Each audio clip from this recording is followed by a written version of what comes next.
ओम गणेशाय नमः। गणानां त्वं गणपतिगुं हवामहे प्रियाणां त्वं प्रियपतिगुं हवामहे निधिनां त्वं निधिपतिगुं हवामहे वशवमां जानीतुं जासि गर्भधम्मं गणगणपते नमो नमः। नमो देवी माँ देवी शिवाय सततं नमः प्रकृते। नमो देवी माँ देवी शिवाय सततं नमः नमः प्रकृते भद्राय नीता पंता स्मृताम्। त्र्यंबकं यजामहे सुगंधिं पुष्टिवर्धनम् उर्वारुक्मे बन्धनान् मृत्युर्मुक्षीमामृतात्। ओम शंभवाय च मयो भवाय च शंकराय च महेश्वराय च शिवाय च शिवतराय च नमः शिवाय नमः शिवाय नमः शिवाय नमः शिवाय। ओम ऐं सरस्वती नमः ओम ऐं सरस्वती नमः। श्री राम रामेति रामेति रमे रमे मनोरमे सहस्रनाम तत्तुल्यं राम नाम वरानने। शान्ताकारं भुजगशयनं पद्मनाभं सुरेशं विश्वाधारं गगनसदृशं मेघवर्णं शुभांगं लक्ष्मीकान्तं कमलनयनं योगिर्विद्यानगम्यं वन्दे विष्णुभवभयहरं सर्वलोकैकनाथम्। जपाकुसुम शंकाशं काश्यपेयं आदितिं तमोरिसर्पापग्नं प्रणतोऽस्मि दिवाकरम् आदित्याय विद्महे भास्कराय धीमहि तन्नो सूर्यः प्रचोदयात्। ओं भूर्भुवस्सुवः तत्सवितुर्वरेण्यं भर्गो देवस्य धीमहि धियो यो न प्रचोदयात्। हनुमानटिलमिच्छबिलबणे जन्मोन्मारेश लंकपति ने कूद समुद्र लाय सजीवन सोच निवार्यो मां शक्ति न तुलसी संकट के मिटे कोई ध्यान नरोड़ मान जती ने। ओम गणेशाय नमः। आज हरियाली तीज का पूजन, माँ गौरी माँ पार्वती जी का पूजन। सावन का महीना चल रहा है। भगवान शिव और माँ पार्वती, शिव और शक्ति दोनों के पूजन का विधान है। साथ में ही जो विष्णु जी हैं योग निद्रा में, उनका है। दर्शन करते रहिए आप सबका। हमारे ये जो मूर्ति विग्रह है इसमें पंचदेवों का पूजन का विधान है। तो ये सब है। और हरितालिका या हरियाली तीज की बात करूं, हरियाली तीज में क्या क्या करना चाहिए ये मैंने कल वीडियो में बोला है। श्री महामाया ज्योतिष एट द रेट ऑफ ज्योतिष पूजा और उपाय, आप वहाँ जाके कल वाले में देख लीजिए। और अब आइंदा जब भी आएगा, 1 महीने बाद फिर आएगी हरियाली तीज, वो भी इम्पॉर्टेंट होगी। तो उस दिन ऐसा पूजन करने का कोशिश कीजिएगा। अब आपको ये बता दूं कि आज रविवार, तो रविवार भगवान सूर्य देव का पूजन का भी विधान है। पंचदेवों में भी आते हैं ये। और सूर्य अभी कर्क राशि में बुध के साथ, बुध आदित्य योग के साथ है। इनका भी वीडियो अपलोडेड है श्री करणी ज्योतिष एवं वास्तु शोध संस्थान, मेरा जो पहले वाला चैनल है, यूट्यूब चैनल है, उसमें जब इन्होंने ट्रांजिट किया 15 जुलाई को, उस समय वो अपलोडेड है। आप वहाँ देख लेंगे किस राशि पे क्या प्रभाव पड़ता है। रोजाना हमें सूर्य की पूजा का सोचना चाहिए, करना चाहिए। किस लिए? क्योंकि ये पंचदेव में आते हैं और ये सबसे पावरफुल इसलिए माने जाते हैं क्योंकि ये यथार्थ हैं, दर्शन होते हैं, हमारे सामने हैं। इसलिए हर सनातनी को सूर्य देव को कम से कम जल तो चढ़ाना ही चाहिए, अर्घ्य तो देना ही चाहिए। उसमें चावल, रोली, चंदन और हल्दी मिलाकर, और साइड में ये कॉपर वेसल में ले जाके चढ़ाइए और साइड में गुड़ लेके जाइए। 3 बार में करके गुड़ भी चढ़ाइए, क्योंकि सूर्य देव का हर विधान 3 टाइम्स होता है। सूर्य देव को पावर देने के लिए या अपने आप को एनर्जाइज करने के लिए, अगर आपका सूर्य कमज़ोर है उसमें, अगर सूर्य ट्रांजिट में ख़राब चल रहा है उसमें, या जन्म कुंडली के अंदर सूर्य दूसरी राशि का हो, नीच का नहीं भी हो, तो भी अगर उसका प्लेसमेंट, उनका placement 6th house, 7th house, 8th house, 12th house और 4th हाउस में हो, तो उनको करना चाहिए उनके उपाय।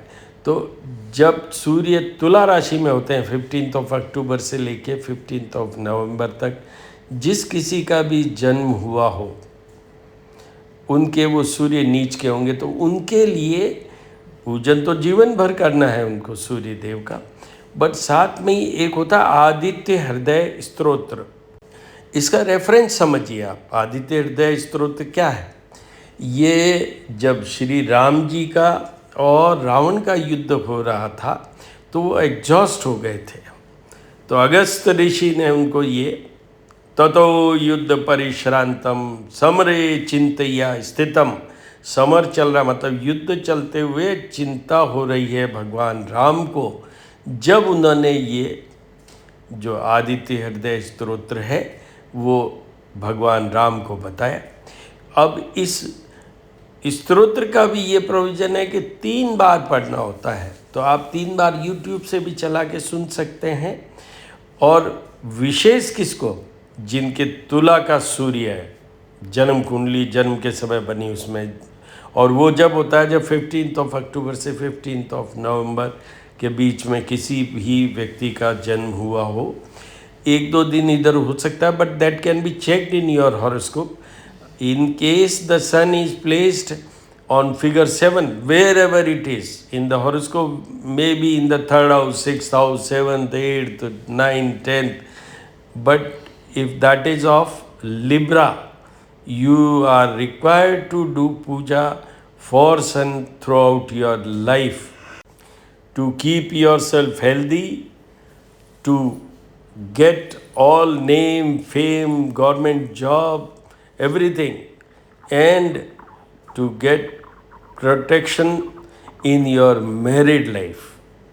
Sun is a planet for separation. In case if you pray, आप उनका पूजन करते हैं, उनका मंत्र जपा कुसुम शंकाशम काश्यपेयम महाद्युतिम तमो हरिसर पापग्नम प्रणतो अस्मि दिवाकरम, इस मंत्र के जाप करवाते हैं ब्राह्मणों द्वारा, तो आपको ये जो सूर्य से कनेक्टेड चीज़ें हैं, हेल्थ वाइज तो ये हार्ट तक भी यही जाते हैं, ब्रेन में भी यही जाते हैं, तो इसलिए बहुत इम्पॉर्टेंट है, तो वो करना चाहिए। अब आगे बढ़ते हैं कि कल तृतीय सोमवार है, सावन का सोम, सावन का पूरा माह भगवान शिव का माह है। भगवान शिव, ये मैं कंटिन्यूसली बोलता हुआ आ रहा हूँ, और श्री महामाया ज्योतिष पे ये @ऑफ ज्योतिष पूजा और उपाय उस पर अपलोडेड है, आप वहाँ देखें ये continuously the day when Sawan has started. और अब एक और चीज़ भी बता देता हूँ कि जैसे अभी 2 दिन पहले 25 जुलाई को शुक्ल पक्ष शुरू हुआ है सावन का, विच इज़ मोर इम्पॉर्टेंट, क्योंकि चंद्रमा की पूजा होती है, और चंद्रमा दिन दिन बढ़ेंगे, ultimately will be full moon on Purnima, तो इस तरीके से ये बहुत इम्पॉर्टेंट है। उसके अलावा जो परसों से ही मतलब पीछे, ये आपको बता दूं, पहले भी बोला है मैंने कि भारत में कुछ प्रांत हैं जहाँ उन प्रांतों में जो सावन का महीना है वो अभी 25 से शुरू हुआ है, 1 माह के लिए। होता ये है कि नॉर्मल कोर्स में हमारी यहाँ माह शुरू होता है नया पूर्णिमा के बाद, पर कुछ प्रांत जैसे कि मैं बता दूं, महाराष्ट्र है, गुजरात है, साउथ के कुछ हैं, बंगाल है, जहाँ पर कि मंथ शुरू होता है अमावस्या के बाद। तो इस तरीके से अब कुछ प्रांतों के लिए तो अब प्रॉपर शुरू हुआ है अभी सावन का महीना, and will be up for 1 month. तो अभी पूजन का बहुत महत्व है, महात्मा है। मैं ये कंटिन्यूसली बोलता हुआ आ रहा हूँ, शिव और शक्ति की आराधना कीजिए, सारे ग्रहों को प्रसन्न कीजिए। मैं एस्ट्रोलॉजर हूँ इसलिए बता रहा हूँ, यू गेट एवरीथिंग। अगर आप ये सारा कर देते हैं तो जो शिव और शक्ति से मिलता है, त्रिदेव हैं ब्रह्मा, विष्णु और महेश। तो विष्णु जी अभी तो योग निद्रा में है, और उनकी भी पावर अभी तो शिव जी के पास ही है। वो उनको तो अलग हमारी जीवन की यात्रा एक एरिया, और यहाँ जब हम शिव और शक्ति की करते हैं तो एवरी एरिया इज़ कवर्ड, तो आपको करना चाहिए। एक और बता देता हूँ कि हम 12 ज्योतिर्लिंग होते हैं, 12 ज्योतिर्लिंगाज आर देयर, जो हम नहीं जा सके मान लो, तो भी इस सावन के माह में एक स्तोत्र आप सुन लें, या तो यूट्यूब से देर आर फ्यू लाइन्स, या आप खुद रिसाइट करने की कोशिश करें। पहले यूट्यूब पे चलाएं, प्रैक्टिस कीजिए, फिर करिए। क्या है? सौराष्ट्रे सोमनाथम च श्रीशैले मल्लिकार्जुनम उज्जयिन्या महाकाल मोंकारम। अब मोंकारम की जगह क्या है? वो ओंकारम ममलेश्वरम, ओंकारेश्वर महादेव का यहाँ प्रसंग है। परल्या वैद्यनाथम च डाकिन्याम भीमशंकरम सेतुबंधु तु रामेशम नागेशम दारुकावन। दारुकावन में होने के कारण नागेश्वर भगवान का, भगवान नागेश्वर जो शिव जी का ज्योतिर्लिंग है द्वारका के पास, उसमें ही। वारण्यास्तु विश्वेशम त्र्यंबकम गीत त्र्यंबकम गौतमीतटे हिमालय तु केदारम धृष्णेशम च शिवालय। ये घुश्मेश्वर नाम से है, बट आपको इस तरीके से कोशिश करनी चाहिए, और वो ये डेली पढ़ लीजिए, जिसलिए बहुत अच्छा है। जो मैंने अभी धृष्णेशम बोला ना, वो एग्जैक्ट वर्ड इज घुश्मेश्वर, तो वो आप पढ़िएगा। वैसे भी हर मंडे को हमें कहीं न कहीं कोई 12 ज्योतिर्लिंग की हमारे मन के अंदर कल्पना, या हमारे मन के अंदर उनका सोच के साथ ही करना चाहिए। नॉर्मली मंडे वाला जो है वो तो भगवान चंद्रदेव द्वारा ही जो स्थापित है, वो सोमनाथ मंदिर नाम आपने भी सुना ही होगा, तो सबसे पहला वही है। इसलिए चंद्रमा का तो हर सोमवार को ये सोमनाथम वाला तो याद कर लीजिए आप। अब आगे बढ़ते हैं। कल कीजिए शिव शक्ति, पंचदेव और विष्णु जी और लक्ष्मी जी का स्पेशल, शिव शक्ति का सुपर स्पेशल तरीके से। आपको ये बता दूं, इन सब में सुपर स्पेशल का मेन पर्पज क्या है? पर्पज है वही सुपर स्पेशल है जिसमें आप पूरे भाव के साथ कीजिए। आप कनेक्ट होइए शिव और शक्ति से, विष्णु और लक्ष्मी जी से, पंचदेवों से, और फिर पूजन कीजिए। आपको रिजल्ट 100% आएगा। सारे ग्रह कवर हो जाएंगे। मोक्ष के लिए जो भी भगवानों की भक्ति होती है उसमें कवर हो जाएंगे। जीवन की जो यात्रा है हमारे इस लाइफ की, जो विष्णु जी से कवर हो जाएंगे। तो आप ऐसा कीजिए। कल 3rd सोमवार है सावन का। अच्छे से रुद्राभिषेक के साथ, अष्टाध्यायी के साथ, लघु रुद्री के साथ, रुद्र सूक्त के साथ, ये सब आप YouTube से चला सकते हैं। और उधर भगवान शिव जो शिवलिंग है उसके ऊपर बिलपत्र रखिए। बिलपत्र को उल्टा करके रखा जाता है, 3 पत्तियों का एक साथ में तोड़ के रखा जाता है। पीछे से जो जहाँ डंठल समाप्त होता है वहाँ से थोड़ा तोड़ दिया जाता है टू रिलीज इट, जिससे कि यू गेट एवरीथिंग। तो वो करके और इसका कर देना चाहिए, करना है आपको। कल आपको ये बता दूं, मैं एस्ट्रोफार्मिस्ट डॉक्टर हनुमान सिंह हूँ। मेरा कॉन्टैक्ट नंबर है 9978627397। आप वहाँ पर मेरे से कोई भी टेक्स्ट मैसेज या रिकॉर्डेड वॉइस मैसेज भेजिए, आई विल सर्टेनली आंसर। आपको मैं ये बता चुका हूँ बहुत बार, फिर वापस रिपीट कर देता हूँ।